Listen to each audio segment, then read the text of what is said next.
Gilid ko natin? Balik tayo dun sa entrance. Tagbina? Hindi yung Tagbina. Ah, dun sa Poblasyon entrance. lang.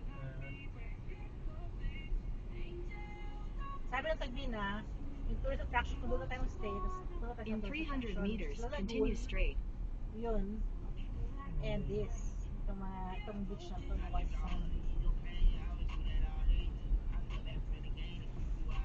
Ito yung white sand nila na beach daw. Public beach.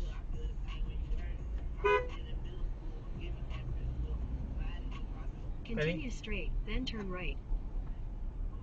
Straight, straight. Straight, no? Straight.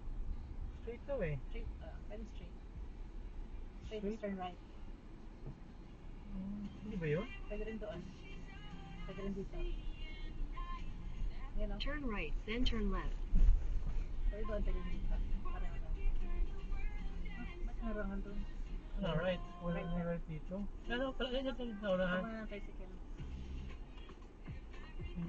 Boards talaga ito, nag-ano, hold dito. Balik out right dito.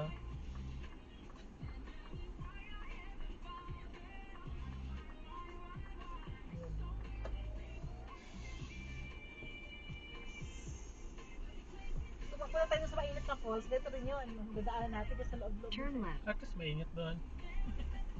Pero yun na yung last day. Mainit ang falls or mainit na mainit tao sa falls? Mainit yung pangalan ng town. Hindi ko alam kung falls na yun.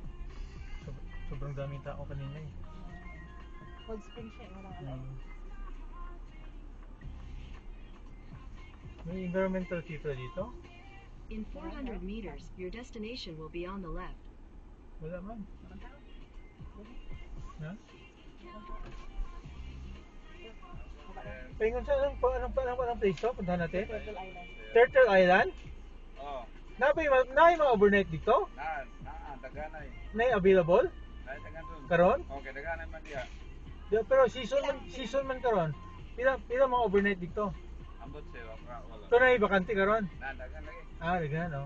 Pero ay, Pino ka bok sir? tulo. Tulo di. Diamond Fruit. Hindi man dyan, ay may kuhan ka dyan?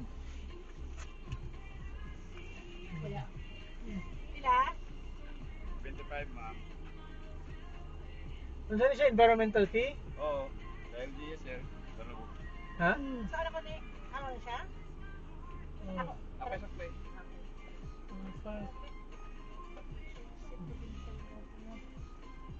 Ibig sabihin tama, ito may control. Meron sila ano dyan. Sige, may control, may. Salamat. Okay. Public beach kasi yan dyan. Hmm.